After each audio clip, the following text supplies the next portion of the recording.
श्री शिवाय नमस्तुभयम। दोस्तों, आप सभी लोग जानते हैं कि 23 अक्टूबर 2024 यानी बुधवार को पड़ रही है कार्तिक महीने की सप्तमी तिथि। और दोस्तों, यह वह सप्तमी तिथि है जो कार्तिक महीने में पड़ने वाली सबसे बड़ी तिथि है, क्योंकि यह बुधवार के दिन पड़ रही है और इसका बहुत ही बड़ा और विशेष महत्व होता है। पूज्य गुरु जी ने कहा है कि अगर कभी भी मौका लग जाए और कार्तिक महीने की बुधवार सप्तमी तिथि को पड़ जाए तो आप लोगों को एक चुटकी हल्दी वाला उपाय तो अवश्य ही करना चाहिए। इन दोनों का संयोग बहुत कम आता है।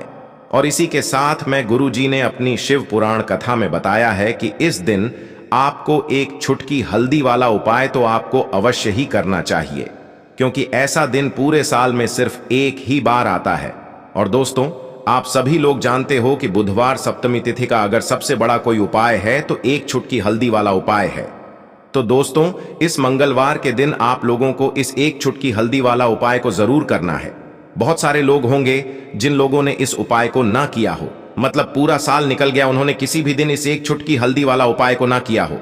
पर दोस्तों, आपके पास एक आखिरी मौका बचा हुआ है जो कि 23 अक्टूबर के दिन है। तो इस दिन आप लोगों को इस वाले उपाय को जरूर कर लेना है। भले ही आपने पूरे महीने भर इस उपाय को ना किया हो, पर अगर आपने इस कार्तिक महीने के बुधवार सप्तमी तिथि के दिन अगर इस वाले उपाय को कर लिया तो आपको इस उपाय को करने का वह फल मिलेगा जिसकी आपने कभी कल्पना भी नहीं करी होगी। इसीलिए आप लोग इस वाले उपाय को एक बार जरूर कर लेना है, ताकि आप लोगों के हाथ से यह मौका ना जा सके और आपको इस उपाय को करने का फल मिल सके। दोस्तों, यह उपाय पंडित जी ने अपनी अभी की ही श्री शिव महापुराण की कथा में बताया है, जिस उपाय को आज हम आपको बहुत अच्छे से समझाने वाले हैं। इस वीडियो को देखने के बाद इस उपाय को समझने के लिए आपको कोई और वीडियो को देखने की जरूरत नहीं पड़ेगी। तो चलिए दोस्तों, उपाय को शुरू करते हैं। देखिए, यह इस कार्तिक महीने के बुधवार सप्तमी तिथि के दिन यह इतना खास होता है, इतना महत्वपूर्ण होता है। देखा गया है कभी कभी बड़े बड़े पूजा पाठ अनुष्ठान से जो मनोकामना पूर्ण नहीं होते, वह कार्तिक महीने के बुधवार सप्तमी तिथि के दिन एक छोटे से उपाय करने से ही आपकी मनोकामना पूर्ण हो जाती है। और बहुत सारे लोगों ने इस उपाय को किया भी है और उनको इस उपाय को करने का फल भी जरूर मिला है। अगर आप लोग भी इस उपाय को करना चाहते हैं तो आप इस उपाय को पहले अच्छे से समझ लेना, सुन लेना, उसके बाद करना। आपको इस उपाय का फल जरूर मिलेगा। और इस उपाय को कर लेने से आपके घर में चाहे किसी भी प्रकार की दुख और समस्या क्यों ना चल रही हो, आपको उसका कारण भी नहीं पता है कि भाई यह समस्या किस कारण से चल रही है, उसका कुछ भी कारण हो सकता है। जैसे पितृदोष हो सकता है या किसी भी तरह का मंगल दोष भी हो सकता है। तो इस दिन आप लोगों को यह वाला उपाय कर लेना है। यह एक ऐसा उपाय है जिस उपाय को अगर किसी विशेष दिन पर किया जाए तो भाई उस विशेष दिन का जो है वह तो हमें मिलता ही मिलता है, पर हमने उस दिन पर इस उपाय को किया है तो हमें उससे भी बड़ा फल मिलता है, और फल बहुत जल्दी मिलता है, क्योंकि आप इस उपाय को बहुत ही बड़े और विशेष दिन पर कर रहे हो। तो चलिए अब उपाय के बारे में बात करते हैं, लेकिन उससे पहले आप लोगों को यह जानना आवश्यक है कि आखिर यह उपाय किस समय करना है, किसको करना है और कैसे करना है। तो चलिए हम आगे आपको वीडियो में एक एक करके बता देते हैं। लेकिन उससे पहले अगर आप लोग हमारे चैनल पर पहली बार आए हैं या फिर मेरी आवाज आज पहली बार सुन रहे हैं तो हमारे चैनल को सब्सक्राइब जरूर कर लेना और इस वीडियो को लाइक करके कमेंट बॉक्स में श्री शिवाय नमस्तुभ्यम ओम नमः शिवाय जरूर टाइप कर देना। तो दोस्तों, इस एक चुटकी हल्दी वाला उपाय को हमें इस बुधवार सप्तमी तिथि के दिन कैसे करना है, किसको करना है, किस समय करना है और कहां पर करना है, यह सारे सवालों के जवाब आपको इस वीडियो में मिल जाएंगे। और जो यह वीडियो देखेगा भाई, उसको एक चुटकी हल्दी वाला उपाय जरूर करना चाहिए, क्योंकि इस दिन हल्दी का भी बहुत ही बड़ा और विशेष महत्व होता है। और जब बात आ जाए एक चुटकी हल्दी वाला उपाय की, तो यह सोने पर सुहागा वाली बात हो जाती है और यह एक बहुत ही बड़ा उपाय हो जाता है इस बुधवार सप्तमी तिथि का। तो अब दोस्तों, इस एक चुटकी हल्दी वाला उपाय को आखिर करना किसको है, सबसे पहले हम लोग वह बात जान लेते हैं। तो देखो, घर की जो बड़ी माताएं बहनें होती हैं, उन माताओं बहनों में से कोई भी एक बड़ी माता बहन इस वाले उपाय को कर सकती है। और दोस्तों, अगर आप चाहें तो अपने घर में से सभी सदस्यों को भी इस उपाय को करवा सकते हैं। अगर किसी व्यक्ति की खुद की कोई मनोकामना है, खुद की कोई दुख और परेशानी है जो कि वह अपने लिए ही करना चाहता है, इस वाले उपाय को तो वह खुद अपने लिए भी कर सकता है। बाकी अगर कोई घर में से ऐसा है जो कि अपने पूरे घर परिवार की सुख और शांति के लिए यह वाला उपाय करना चाहता है, तो भाई वह भी कर सकता है, उसमें भी कोई दिक्कत वाली बात नहीं है। कहने का मतलब यह है कि इस उपाय को हर एक सदस्य भी कर सकता है और पूरे घर परिवार के सदस्य के लिए घर की बड़ी माताओं बहनों में से कोई एक माता बहन भी कर सकती है। माताएं बहनें अगर घर में उपस्थित ना हो या वह यह वाला उपाय ना कर पा रही हो, तो फिर घर का कोई बड़ा सदस्य भी इस एक चुटकी हल्दी वाला उपाय को कर सकता है, चाहे फिर वह पुरुष ही क्यों ना हो, उसमें कोई भी दिक्कत वाली बात नहीं है। अब दोस्तों, जो अगला प्रश्न निकल कर आता है वह यह आता है इस उपाय को लेकर कि आखिर इस उपाय को हमें किस समय करना है, सुबह के समय करना है कि शाम के समय करना है। तो देखो, इस वाले उपाय को आप लोग सुबह के समय भी कर सकते हो और शाम के समय प्रदोष काल में भी कर सकते हो। अब अगर आप पूछो कि भाई सबसे उत्तम समय कौन सा रहेगा इस एक चुटकी हल्दी वाला उपाय को करने का, तो हम आपसे बस यही कहेंगे कि इस उपाय को आप सुबह के समय करेंगे तो ज्यादा बेहतर होगा। बाकी अगर प्रदोष काल शाम के समय भी करेंगे तो भी अच्छा होगा, उसमें कोई भी दिक्कत वाली बात नहीं है।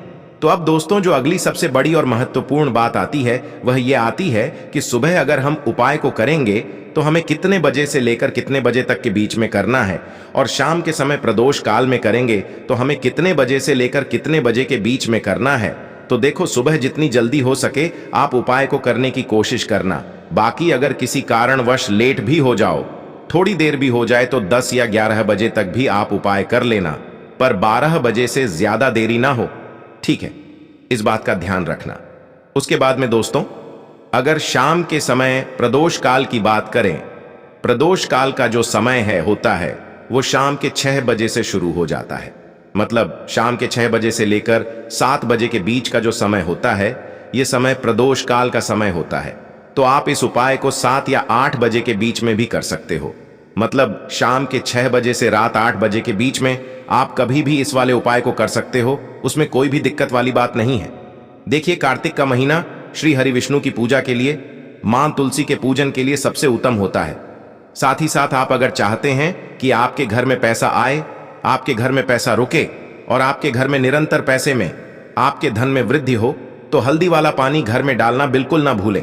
यह एक ऐसा उपाय है जिसे कार्तिक के महीने बुधवार सप्तमी तिथि में अगर आप कर लेते हैं तो श्री हरि विष्णु आपसे बहुत जल्दी प्रसन्न होते हैं और फिर आपके घर में धन बढ़ता चला जाता है। तो हल्दी जिस तरह से आपकी सेहत के लिए बहुत लाभकारी होती है, यह आपके जीवन के लिए भी लाभकारी सिद्ध हो जाएगी। अगर इसके उपाय आप सही से कार्तिक के महीने बुधवार सप्तमी तिथि में कर लेंगे तो लगभग सभी धार्मिक कार्यों में हम हल्दी का प्रयोग करते हैं, हल्दी को उपयोग में लेते हैं। अब देखिए, हल्दी के कई ऐसे उपाय हैं जिन्हें करने से आप अपने जीवन में धन धान्य को ला सकते हैं, धन धान्य से अपना घर भर सकते हैं, सुख और समृद्धि का आपके घर में वास होता है और निर्धनता आपके घर से दूर होती है।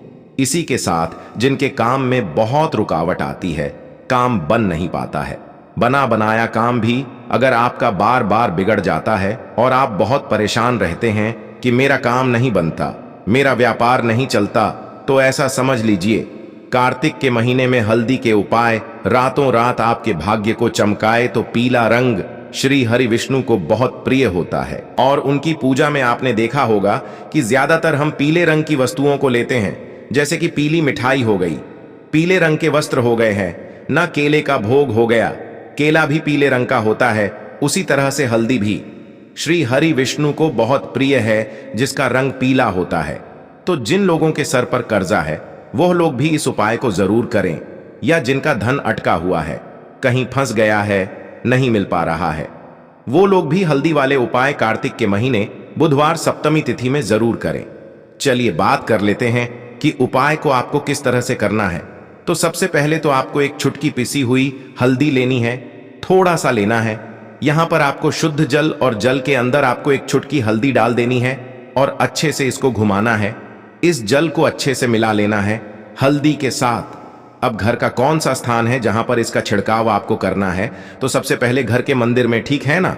स्नान आदि कर लेंगे आप सबसे पहले और घर के मंदिर में इस हल्दी वाले पानी का छिड़काव करेंगे। इसके बाद बाकी घर में जितने भी कमक हैं, जितने भी रूम्स हैं, सभी जगह पर आपको छिड़काव करना है।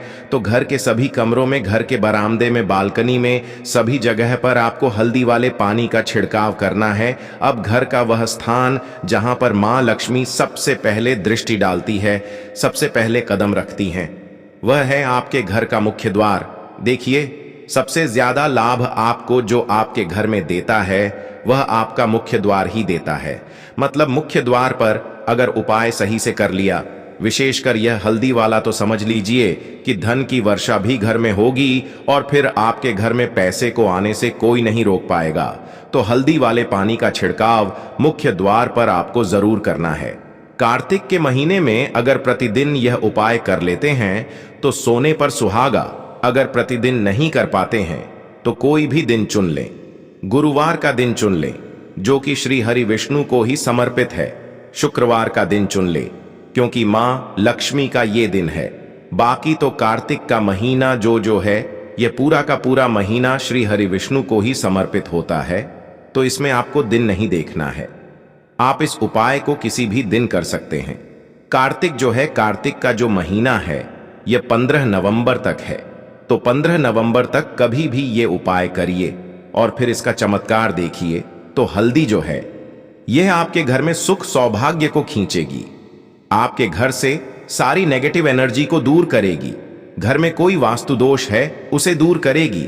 अगर आपके घर में पैसे आने में कोई अड़चन आ रही है, उस अड़चन को दूर करेगी। और अगर आपका भाग्य आपका साथ नहीं दे रहा है, क्योंकि भाग्य भी जब साथ नहीं देता है तो कितनी भी मेहनत व्यक्ति कर ले, कितने भी हाथ पैर मार ले, उसे अपने जीवन में ना तो सफलता मिलती है, ना धन मिलता है, और ना ही वह व्यक्ति अपने जीवन में आगे बढ़ पाता है। तो जो लोग भाग्य का साथ नहीं प्राप्त कर पा रहे हैं, वो लोग भी इस उपाय को जरूर करें, विशेषकर कार्तिक के महीने में। तो चलिए अब जल्दी से बात कर लेते हैं दूसरे उपाय की, जो कि मनोकामना पूर्ति के लिए है। कोई भी ऐसी मनोकामना जो बहुत लंबे समय से अटकी है, पूरी होती ही नहीं है, तो आपको कार्तिक के महीने में यह दूसरे उपाय करना है। देखिए, पीले रंग की वस्तुएं, पीला रंग श्री हरि विष्णु को बहुत प्रिय है और जब भी आप इनका उपाय करेंगे तो श्री हरि विष्णु आपसे तुरंत प्रसन्न होते हैं।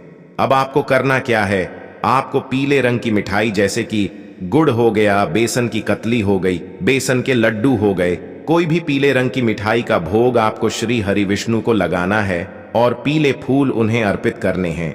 इसी के साथ थोड़ी सी हल्दी भी उन्हें अर्पित करनी है।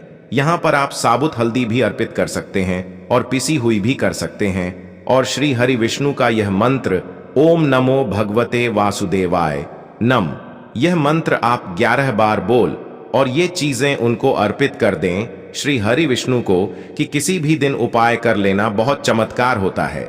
जब आप कार्तिक के महीने में यह दूसरे उपाय करते हैं और श्री हरि विष्णु से मां लक्ष्मी से अपनी मनोकामना कह देते हैं, करके देखिए, बहुत जल्दी आपकी इच्छा, आपकी मनोकामना पूरी हो जाएगी। आपको अपने जीवन में वो मिल जाएगा जो आपको बहुत लंबे समय से नहीं मिल रहा है। क्योंकि बहुत बार बहुत सारे लोग होते हैं जो कहते हैं बहुत से उपाय कर लिए, सब कुछ करके देख लिया, लेकिन मनोकामना पूरी नहीं हो रही है। सच्ची श्रद्धा से, पूर्ण निष्ठा से आप कार्तिक के महीने में ये उपाय करिए और फिर देखिए आपकी मनोकामना कैसे पूरी होती है। तो चलिए अब बात कर लेते हैं तीसरे उपाय की, जो कि कार्तिक के महीने का बहुत ही अचूक उपाय है। कर्जे से छुटकारा दिलाएगा। और अगर रुका हुआ, फंसा हुआ कहीं आपका धन है, वह धन भी आपके पास आएगा। साथ ही साथ आपकी मनोकामना भी पूरी होगी और किसी काम में आपके रुकावट, अड़चन नहीं आएगी। होता है ना बहुत बार कि काम बन नहीं पाता है या फिर कोई अड़चन आ जाती है, कुछ ना कुछ ऐसा होता है कि काम बनता हुआ भी बिगड़ जाता है ना? या कुछ काम करने की सोच रहे हैं तो कभी हाथ में पैसा नहीं है, कभी ऐसा समय नहीं है कि वह काम हो जाए। तो आपको करना क्या है? आपको हल्दी का ही उपाय करना है, क्योंकि हल्दी तो श्री हरि विष्णु से जुड़ी ही है और यह आपके जीवन में सौभाग्य को बढ़ाती है, सुख समृद्धि लाती है। तो आपको क्या करना है? पिसी हुई थोड़ी सी हल्दी लेनी है और थोड़े से लेने हैं अक्षत, यानी ऐसा चावल जो टूटा हुआ ना हो। कितने दाने लेने हैं, कितने भी दाने आप यहां पर ले सकते हैं, इसमें आपको देखना नहीं है, गिनना नहीं है। मतलब चावलों को, ठीक है ना, अक्षत को गिनना नहीं है। अब उन चावलों को हल्दी से आपको पीला कर लेना है। थोड़ा सा पानी मिला लेंगे हल्दी में और गाढ़ा गाढ़ा घोल बना लेंगे और इसी घोल से चावलों को पीला कर लेंगे। अब आपको एक लाल रंग का कपड़ा लेना है और यह चावल इसी लाल कपड़े के अंदर रख देना है। और फिर आपको क्या करना है, इसकी पोटली बना लेनी है। अब पोटली बनाकर सबसे पहले आपको श्री हरि विष्णु और मां लक्ष्मी का ध्यान करना है और इस पोटली को अपने पर्स में रख लेना है। कब रखेंगे? कार्तिक के महीने में किसी भी दिन रख लेना, किसी भी समय रख लेना, चाहे सुबह कर लेना, शाम कर लेना, दोपहर में कर लेना, कभी भी ये उपाय आप कर लेना। बस श्री हरि विष्णु और मां लक्ष्मी का ध्यान करके ही आपको यह पीले चावल अपने पर्स में रखने हैं। रख कर देखिए, करके देखिए उपाय कार्तिक में, और फिर देखिए भाग्य कैसे चमकता है। तो अटका हुआ रुका हुआ धन भी वापस आएगा, किसी काम में अड़चन नहीं आएगी, व्यापार में भी लाभ होगा और आपकी मनोकामना भी पूरी होती है। जब आप इस उपाय को करते हैं, भाग्य का तो आपको पूरा पूरा साथ मिलता है। तो कार्तिक का महीना बहुत लाभकारी है। यह उपाय आप 15 नवंबर तक कभी भी कर लें। कितनी बार करना है? सिर्फ एक बार करना है। तो दोस्तों, यह थे पूज्य गुरु जी द्वारा बताए गए कुछ बहुत ही खास उपाय। अगर आपको जानकारी अच्छी लगी हो तो वीडियो लाइक करिएगा। मिलते हैं फिर एक नए वीडियो के साथ। श्री शिवाय नमोस्तुभयम्।